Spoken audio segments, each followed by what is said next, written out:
Ooh, special treats continue here at Behind the Scenes. I've got Sherman Whitman with me, and of course Sherman is here all the time. Usually he's just the magic man behind the scenes.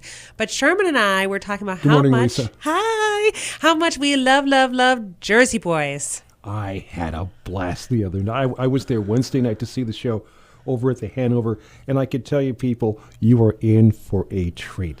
The show is tremendous. There's music from start to finish. Totally. And the music gets you right from the start. It gets you in the spirit of the show. And it's a tremendous production. The cast, everything was tremendous. They're not enough superlatives for me to describe what I saw. And the story of the Jersey Boys, plain and simple, is about the four men who were the Four Seasons. We're talking about Frankie Valli, Bob Gaudio, Tommy DeVito, and Nick Massey. And the stories are told each through each one's perspective. And it's very interesting to see how their perspectives intertwine with the stories and the music. And again, you're just blown away by the music. You find yourself dancing in your seat. You find yourself snapping your fingers, just busting a move in your seat to the music. You find yourself doing that. And the stories within the story, I guess is probably the best way to put it. And the story of the Jersey Boys, to me, is one of struggle. It's of friendship. It's of family and families. It's one of triumph, struggles, triumph, tragedies along the way, and loyalty. And loyalty.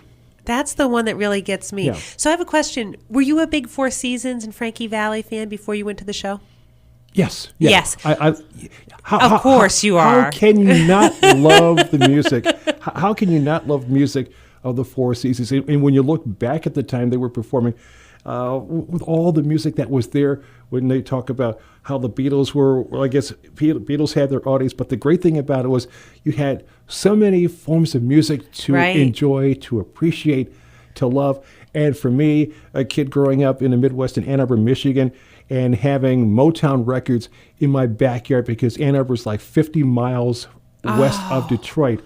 Fun. And so I'm spoiled already because I'm growing up with Motown in my backyard with the Supremes, the Temptations. That's so cool. Marvin Gaye, Martha and the Vandellas. And then you've got Frankie Valli of the Four Seasons. You've got the British Invasion. You've got all this music, all these wonderful sounds. And all these sounds are there for people to enjoy, to love, and appreciate. And how can you not love the music of Frankie Valli and the Four Seasons? And just to see the story of their lives right before your eyes, it makes you love it that much more. It makes you appreciate it that much more, too. Well, I'm glad you said that, because truthfully, I didn't appreciate it before I went to see Jersey Boys, because I grew up, yes, hearing the music, but I was a little bit young to be involved in the movement. You know what I mean? So I found that, I wasn't expecting that I was going to love the show when I went to see it.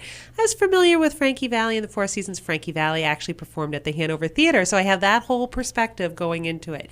When I saw it in New York and I found myself tapping my feet and then actually really liking Frankie Valli at the end, that I thought was really surprising. And you're right, the music takes you away. I have a question for you, though, Sherman. Which of the Four Seasons, the original Four Seasons, or, the Four Seasons that were inducted into the Rock and Roll Hall of Fame, which one is your favorite? And then I'll tell you mine. Oh, gee, I like them all.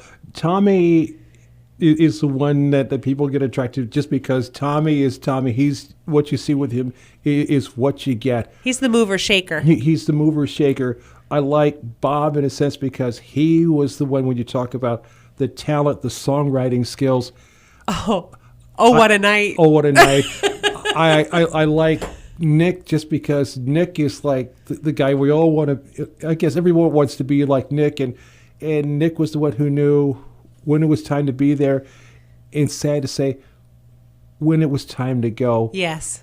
But I think... But I'm inclined to say Frankie, not so much because he was the lead singer, but just because, in a sense, he was the youngest, and in a strange way you could say, and a child shall lead them. And he, in a lot of ways, led them through his loyalty, because absolutely there were a lot of difficult decisions that had to be made, and it was Frankie who took the lead. That's right. Took the stand. Yep. And He drew the line. Drew the line, made the difficult decisions that had to be made.